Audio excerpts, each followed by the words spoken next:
The CoinWeek Podcast is brought to you by PCGS. See PCGS at the Long Beach Expo from February 22 to 24, 2018.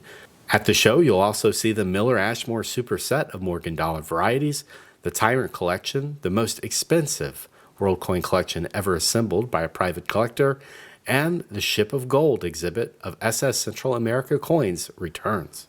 This week on the CoinWeek Podcast, we go back almost 40 years to see the failure that was the first American small dollar, the Susan B. Anthony, to see why it didn't take off and how it is perceived by collectors today.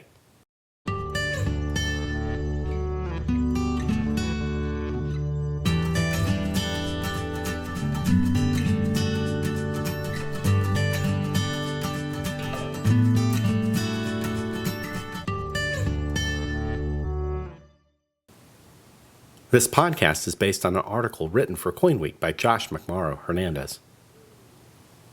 Susan B. Anthony dollars are growing on some collectors these days. Now, gracefully approaching middle age, the nation's first small dollar clad coin series, which lasted from 1979 until 1981 and reappeared for a stray stint in 1999, harkens to a relatively quainter time in American numismatics. The first Susan B. Anthony dollars hit the streets before third-party coin certification revolutionized the American coin industry. Back then, the United States Mint only issued a manageable handful of annual products. Traditional mint sets and proof sets were the core of this catalog. Even the modern commemorative coin program was just a glint in the eyes of a few congressional visionaries. It was a different time in American numismatics. Now, the much-maligned coin that many collectors once ardently disowned and virtually all of the public refused to accept as circulating currency is gaining some luster. Like Eisenhower dollars in years past, the general opinion on copper-nickel-clad Susan B. Anthony dollars is evolving in the numismatic world. Some collectors are seeing something special in the stagflation-era coin, which honors the famous women's rights pioneer. The coin, whose original run came and went during the era in which both major national parties sought to ratify the Equal Rights Amendment, was derided by many as the Carter Quarter.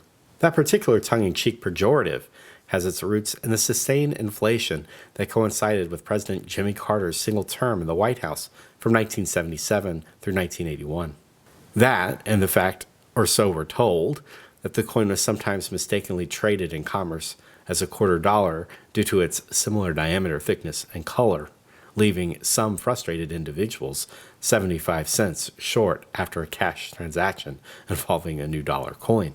Therefore, it's little wonder, perhaps, that the Susan B. Anthony dollar barely survived the duration of its short-lived television contemporary, BJ and the Bear, and not even nearly as long as America's forced momentary love affair with the metric system. Of course, Susie B. returned in 1999, but that 41.4 million business strike production run was largely to fill a supposed demand for hard money at a time when the predicted but thankfully unfulfilled Y2K crisis threatened computerized banking systems. There was also a reported shortfall of dollar coins in the mass transit and vending machine circuit, according to Treasury officials. Temporarily reviving the Susan B. Anthony dollar in 1999 was ostensibly the most viable solution to meet circumstantial needs before the Sacagawea dollar coin could be legally struck in 2000. Let's talk about the difference between the Dansko set and the registry set. If there was any love lost for the Susan B. Anthony dollar in the disco era, it was found once again in the Facebook era. In recent years, many collectors have turned to building sets of Susan B. Anthony dollars. One of the latest publications at bookstores, a guidebook of modern United States dollar coins, published in 2016 and written by Q. David Bowers, has helped to fuel more numismatic interest than ever in the first and so far only copper-nickel small dollar series issued by the United States. Popular album manufacturers such as Dansko have traditionally offered deluxe display options for Susan B. Anthony dollars, and traditionally many collectors would be satisfied with filling the holes in such an album in order to build a complete set. In the registry set-driven certified coin era, Dansko albums and their raw coins have been surpassed by high-end certified examples. Both the standard Dansko and registry set collections include all 12 of the regular issue Susan B. Anthony dollars, plus the 6 proof varieties. These include the following: 1979p with a mintage of 360 million coins, the 1979p wide rim, which is a lesser available variety of the 1979p with a narrow rim, a 1979D with 288 million struck, a 1979S with 109 million struck, the Type 1 mint mark 1979S proof with a mintage of over 3.6 million, and the lesser available 1979S Type 2 mint mark proof. In 1980, the Philadelphia Mint struck 27.6 million Susan B. Anthony dollars, Denver struck 41.6 million, and the San Francisco Mint struck 20.4 million business strikes. There's one proof issue for 1980, and that is the 1980S proof with a mintage of 3.55 million. The 1981 Susan B. Anthony dollars were struck only for mint sets. The mintage of the Philadelphia issue is reported at 3 million pieces, while the Denver and San Francisco mints had more mintage, 3.25 million for Denver, 3.492 million for San Francisco. There were 2 mint marks for 1981 in the proof issues. All told, 4,063,000 proofs were struck, with the Type 2 being the scarcer of the two. When coinage resumed in 1999, the Philadelphia Mint struck 29.59 million Susan B. Anthony dollars, the Denver Mint struck 11.776 million, and there was a special standalone 1999p proof struck at Philadelphia with a 750,000 mintage. The overall number of issues required to finish a Dansko number 8180 Susan B. Anthony dollar album and the PCGS or NGC Susan B. Anthony dollar registry set, which includes major varieties, circulation strikes, and proof issues, is the same at 18 coins each. The challenges in completing one over the other may seem like night and day. On the surface, it seems that either collecting approach should present roughly an equal level of challenge, as both the Dansko album and registry set require the same exact issues and varieties.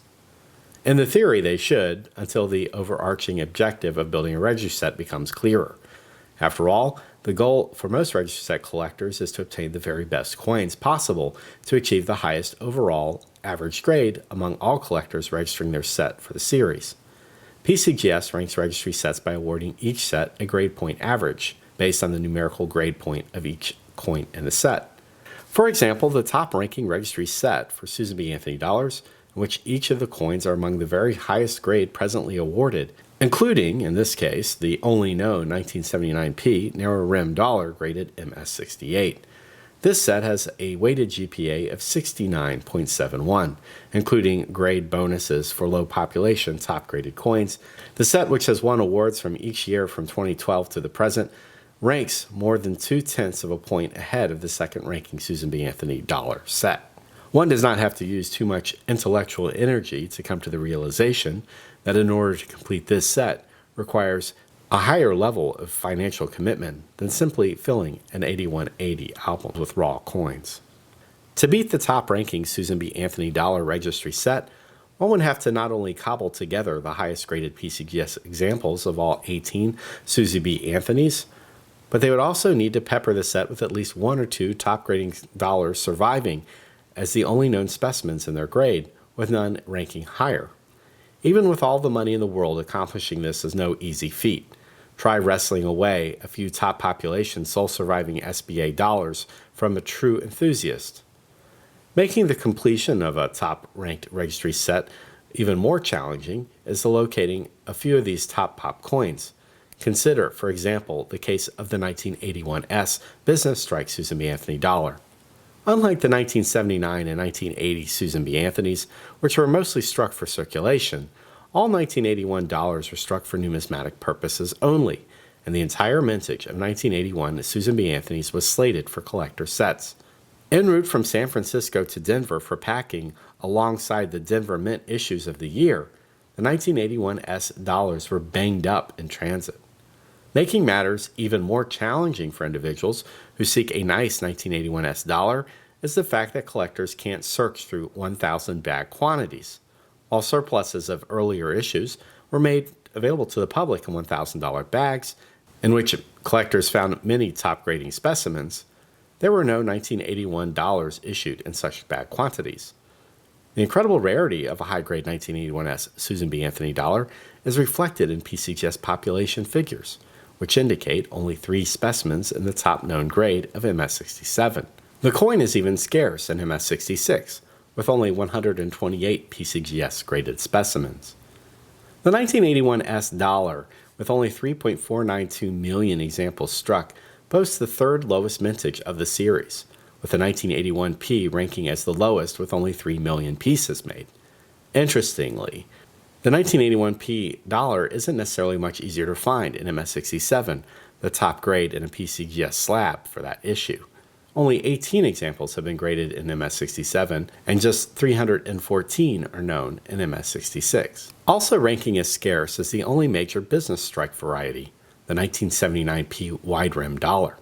This coin, on which the date nearly touches the rim, was introduced in late 1979 and showcases a design modification that was used for the remainder of the series. The 1979 P wide rim is much scarcer than its 1979 P narrow rim counterpart. PCGS estimates that just 20,000 examples of the 1979 P wide rim dollar exists, and they command substantial premiums over the 1979 normal variety, which shows substantial separation between the rim and the coin's date. PCGS reports the highest graded 1979 P wide rim dollars are certified MS67, and only 17 pieces are known in that grade. The highest graded business strike for Susan B. Anthony dollars graded by PCGS are certified MS68 and include the 1979P, the 1979S, the 1980P, the 1999P, and 1999D dollars. While none of the business strikes are certified as MS69 or MS70, each of the 6 proof issues is represented by survivors grading as high as proof 70 deep cameo. Building a Susan B. Anthony dollar Dansko set. The remarkable difficulty in finding top-tier registry set quality Susan B. Anthony dollars stands in sharp contrast to the relative ease one is sure to find in filling an 18-piece Dansko 8180 album. While a collector may personally desire to seek only the highest quality coins for their collection, there is not necessarily any external pressure to finding only top-grading certified coins for a more conventional coin album collection. Choice or gem uncirculated and proof specimens are sufficient for a typical Dansko House Susan B. Anthony dollar set. Therefore, the price of building such a collection is only a fraction of the cost of assembling a top-tier registry set collection, and the set can be generally completed in much less time. Even with the absence of grade point minimums, the most challenging coins will still be the scarce varieties. These include the 1979P wide rim, 1979S Type 2 proof, and the 1981S Type 2 proof, but these issues are nevertheless widely available for a cost. Complete 18-piece Susan B. Anthony dollar sets are offered by many coin dealers, and they are also commonly found on eBay. The 18-coin Susan B. Anthony Dansko set are typically offered in the online marketplace for between $250 and $400. For those who enjoy the challenge of building a Dansko collection from scratch, finding suitable uncirculated and proof examples may be the biggest hurdle. Many coin dealers don't stock individual Anthony dollars, and those who do may not necessarily have all the varieties on hand. In many cases, when Susan B. Anthony dollar varieties are sold as singles, they are in third-party slabs. This leaves the collector with the following dilemma: to crack it out or to not crack it out. This is a decision the collector must make on his or her own. Many collectors forming album-based collections will crack out coins from the slabs to fill their respective album holes, but that may also compromise the resale value of these formally certified coins. Some Susan B. Anthony enthusiasts leave their slab Susie B's in their sonically sealed plastic holders and bundle the slabs with the album to keep the collection together. Completing a Dansko collection of Susan B. Anthony dollars can be a rewarding accomplishment. The set can stand alone nicely in a collection. However, some hobbyists assemble Susan B. Anthony sets with a grander scheme of a larger collection of other modern dollar coins, including the Ike dollar of 1971 to 1978, the Sacagawea dollar of 2000 to 2008, the presidential $1 coins from 2007 to 2016, and the Native American dollar series of 2009 to the present. So what is the future of collecting Susan B. Anthony dollars? The passage of time has been increasingly kind to the Susan B. Anthony dollar.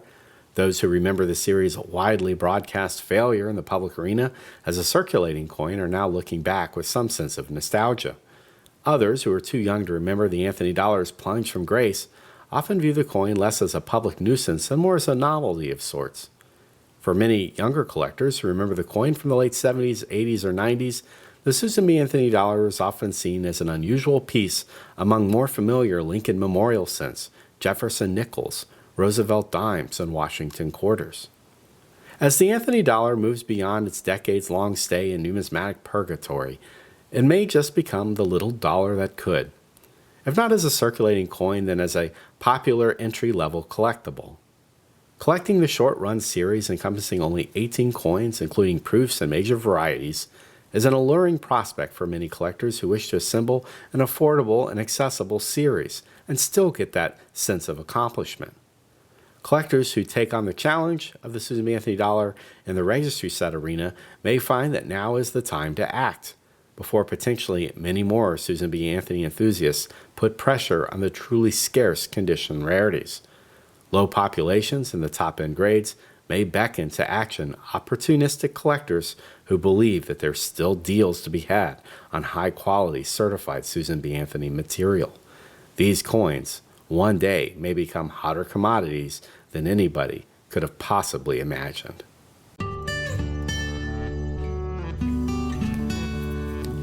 If you enjoyed this podcast, please share it with your friends or your coin club. And remember, you can download all 90 episodes of the CoinWeek Podcast for free on the iTunes Store. For CoinWeek, I'm editor Charles Morgan. Until next time, happy collecting.